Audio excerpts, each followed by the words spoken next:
Hey guys, welcome back. Hopefully you're doing good and having a great day. I love you all. So glad you could make it. So I had to go this morning and talk about the Israel-Iran conflict that just started last night. The preemptive strikes from Israel.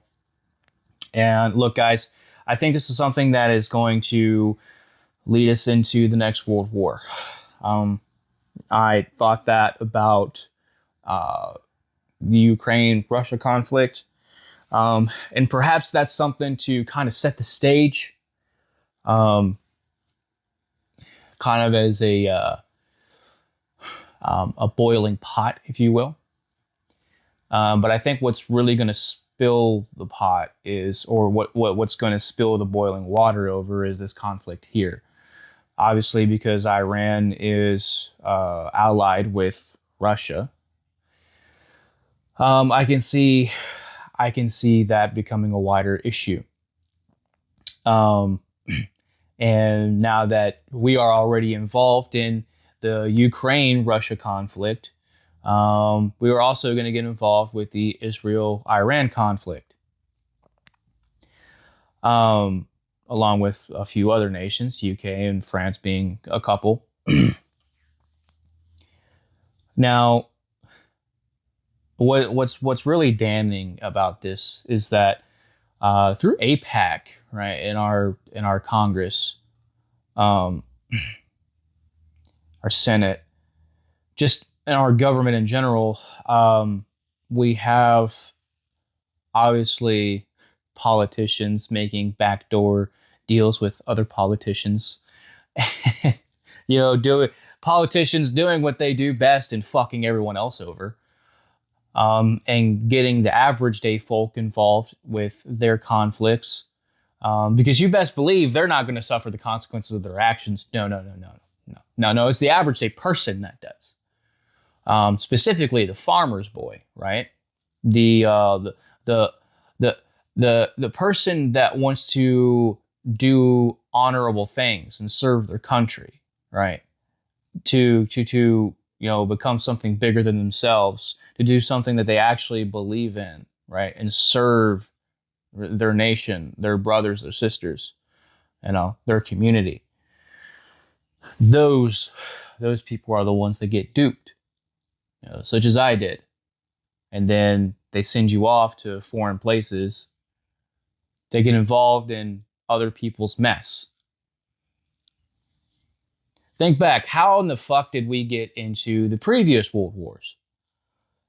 World War I, we started funding the UK and France. We started supplying them. And then, lo and behold, one of our cargo ships gets sunk by the Germans that so happened to have munitions on them, weird enough.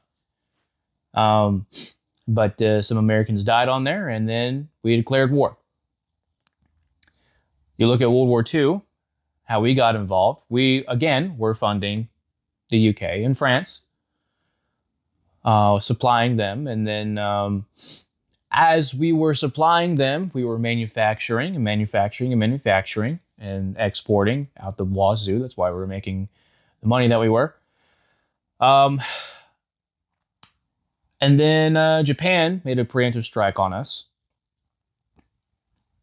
which, I mean, it's understandable why we got involved at that. It's understandable why we got involved when American lives were lost. I understand that. But what you also have to understand, too, is that we didn't have to supply these countries. Why? Our founding fathers specifically warned us to stay neutral. To stay neutral. So, why is it that we decided to stick our nose in things in places where it doesn't belong?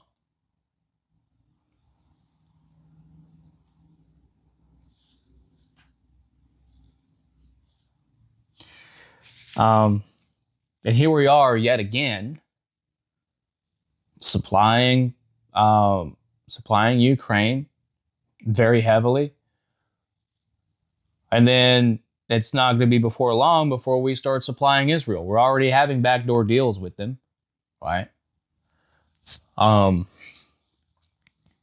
and so listen, guys, when you start seeing um, troops laying in Israel, well, you know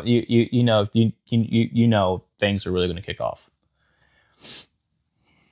That's when you know that. Um, I'm not going to be some fear mongerer. I'm not going to be some war mongerer at all. I don't like war. I hate war. I would much rather pursue peace than war. Because obviously I've seen it, and I don't want any part of that. I don't want anyone going over and dying for no reason. But as humanity, we always find ourselves repeating the same cycle, right?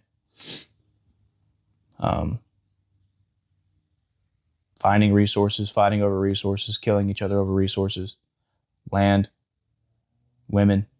It's all the same deal. We've made rockets, smart rockets who can land on their own, and yet here we are, still fighting over the same goddamn rock.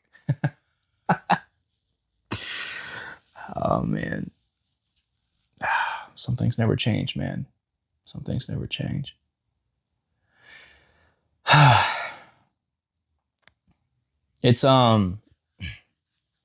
It's just,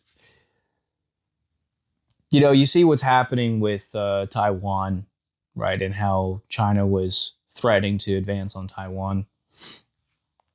And then now,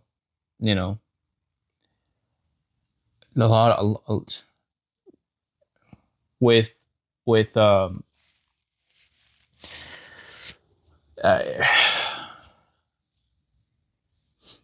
I'm frustrated for sure. I fear for our young men who are in the age range to be drafted, because if you think that the draft won't come back, you don't know history. You don't know history. And so history is repeating itself. It really is. I mean, look at our own problems that we're having here, right? What we're seeing today is exactly what we saw right before the Civil War. And so this is going to be something just to divide us even more on. Because you're going to have the people who are diehard loyal to the government, typically more the lefties. Well, I mean, even some conservatives now as well. I think more and more conservatives are turning away from the new administration because of how they're acting. But this is something that's gonna divide us even more on, for sure, because you're gonna have your anti-war, and then you're gonna have those who are, like I said, loyal. The diehard Trump supporters; those are the ones that are gonna be backing Trump, no matter what, because people are going to pick their sides, right? And then you're going to have the lefties who are, going to fly their free Palestine flags and all this, that, and the third. And like I said, that's how that conflict is going to start here. It's already taken place,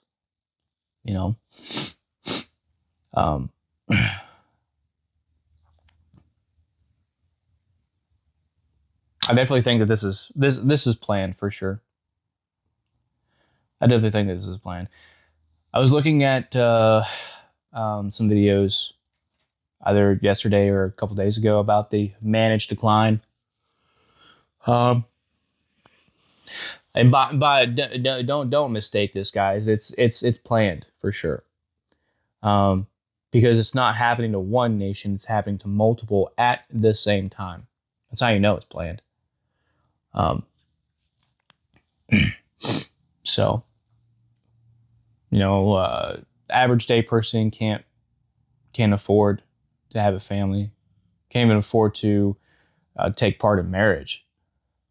Marriage is a luxury at this point. Families are a luxury at this point. Even having a house for yourself has become a fucking luxury at this point.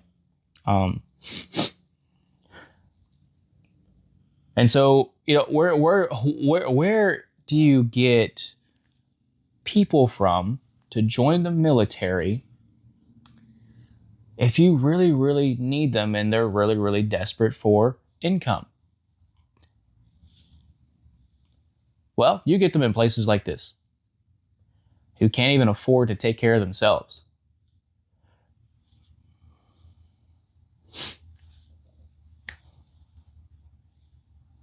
So, a lot of the most decorated people that came from our military were poor people. They were. They weren't aristocrats. No, they weren't. They weren't senators' sons. They weren't, high class people. Some of them were, I'm sure, but most of them were, farmers' sons. They were just regular, everyday people.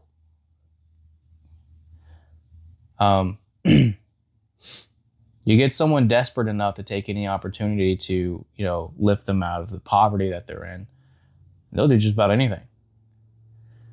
You get enough of them, you can institute a draft. And,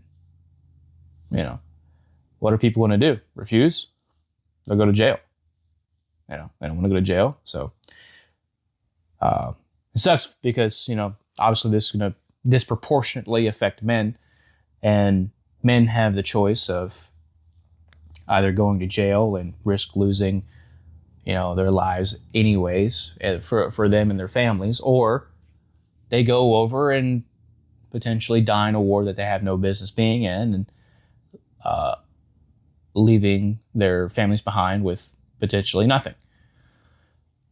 So, either way, you're kind of getting the shit into the stick. And this is just the reality of wars such as these. And this is why the average person suffers, because what power do we have? Well, I mean, honestly, what power do we have? We might say that we the people are more powerful than the government, and that, we can take the power back at any point that we choose. But that's just delusion. If that was the case, that would have already been done, but it hasn't. The reason why is because people live in fear instead of courage.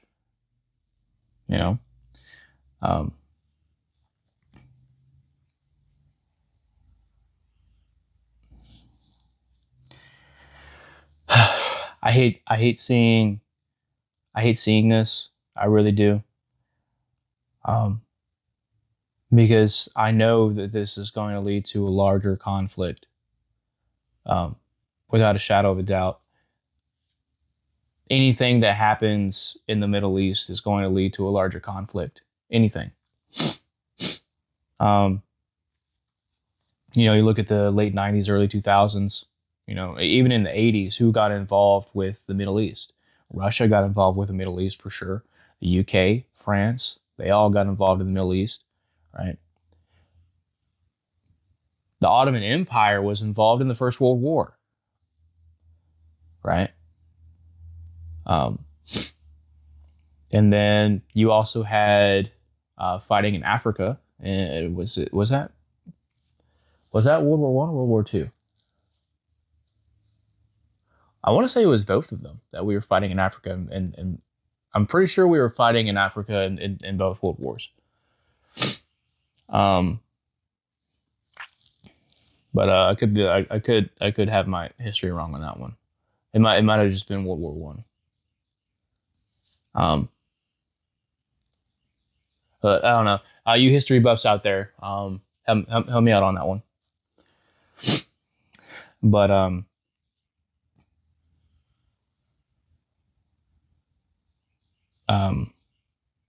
yeah. Uh, Now, just because we're involved in the Middle East doesn't mean that we're going to lead. Is it going to guarantee, right, a larger conflict? Not necessarily, no, because that could happen anywhere. But those who are involved in the Middle East typically leads to a larger conflict. That's very true. For the reasons that I gave earlier. So.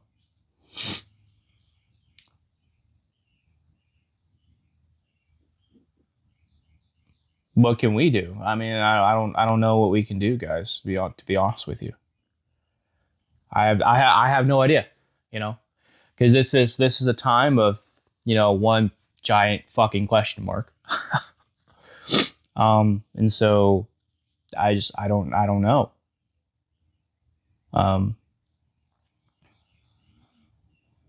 At this point, we'll just have to wait and see what happens. I hate that we would have to play that game, but it is what it is at the end of the day. So, you know, just expect and prepare for the worst is what I always say. You can hope for the best, but prepare for the worst. And so if we get involved in a larger conflict, just prepare for it, right? And if you're a young man, you might want to prepare for a draft, because it might happen. We find ourselves in a kind of situation where politicians will probably strike up some conflicts just to help with economics. So I think that's pretty telling, right? The economics of things. If you look at the economics, there's always some kind of suffering economically before war, and that makes a lot of sense. Makes a lot of sense. There's a lot of there was a recession before World War One, and there was also a recession before World War Two. So that's very telling. It's very telling. And so we're technically in a recession right now. They just haven't really said anything about it. So there's always a cycle to things, guys. And here we are getting involved in other people's messes. So just prepare, guys, for anything, and make sure that you are supporting your friends, your family, the best that you can. But expect there to be a draft at some point. I think this is going to lead into total war, and on a global scale. So we'll see what this one does. Hopefully it doesn't. I'm hoping it doesn't. And I'm really hoping that the U.S. doesn't get involved, but I know it will. So just prepare for it, guys, is all I'm saying. That's all I have to say on this. I don't have this all figured out, guys. I'm not some kind of history buff. I know a little bit about history, but I'm not some history buff. I don't know every single thing. But I never will claim that I do, and I never will claim that I do. So, but for my history buffs out there, drop some knowledge on us, all right, guys. And what do you guys think? What's going to happen? What do you guys think that's going to happen with this conflict? I want to hear your thoughts. So, because I would be interested. I would be very interested to know. So, That being said, guys, I'm going to go ahead and leave this video here. Um, not the greatest start to a morning, but you know that happens with life. So just make sure you're doing what you can to take care of yourselves and take care of each other, guys. And please, if you need anything from me, just let me know. All right, guys. I'm always here for you. My door's always open. Okay, so I love you all. Thank you for watching, and I'll talk to you guys soon.